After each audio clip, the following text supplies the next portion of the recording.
আসসালামু আলাইকুম ফ্রেন্ডস। তো আমি এখন আছি কেরালাতে। তো আপনারা এখন টাইমটা দেখতে পাচ্ছেন, রাত 12টা পার হয়ে গিয়েছে।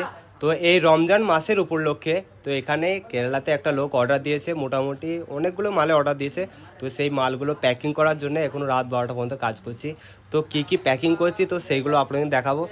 তো প্রথমেই চলে এসছে সুজি পর চলে এসছে খেজুর, মালয়ালামে খেজুরটাকে ইত্তা পায়েম বলে। তারপরে আপনারা দেখতে পাচ্ছেন চায় পাতা এখন অনেক প্যাকিং করার জন্য বাকি আছে, চায় পাতা। আর এই হচ্ছে চিনি এখন অনেক প্যাকিং করার জন্য বাকি আছে, সব প্যাকিং হয়নি, অনেক টাইম লাগবে এখনও। তো এই সাইডে দেখতে পাচ্ছেন আমার বন্ধুগুলো সব প্যাকিং করছে, আমরা মোটামুটি 10 জন আছি। তো আমি ভাবলাম একটা ভিডিও বানিয়ে নিই আপনাদেরকে দেখানোর জন্যে। তো দেখতে পাচ্ছেন আপনারা এখন তো এখনও সব মাল প্যাকিং হয়নি। তো সব প্যাকিং হয়ে যাওয়ার পর আমি আর একটা ভিডিও বানিয়ে দেবো। তাই ভিডিওটা ভালো লাগলে একটা লাইক কিন্তু করে দেবেন, অনেক কষ্ট করে ভিডিওটা বানাচ্ছি। তো আবার পরে দেখা হবে, বাই।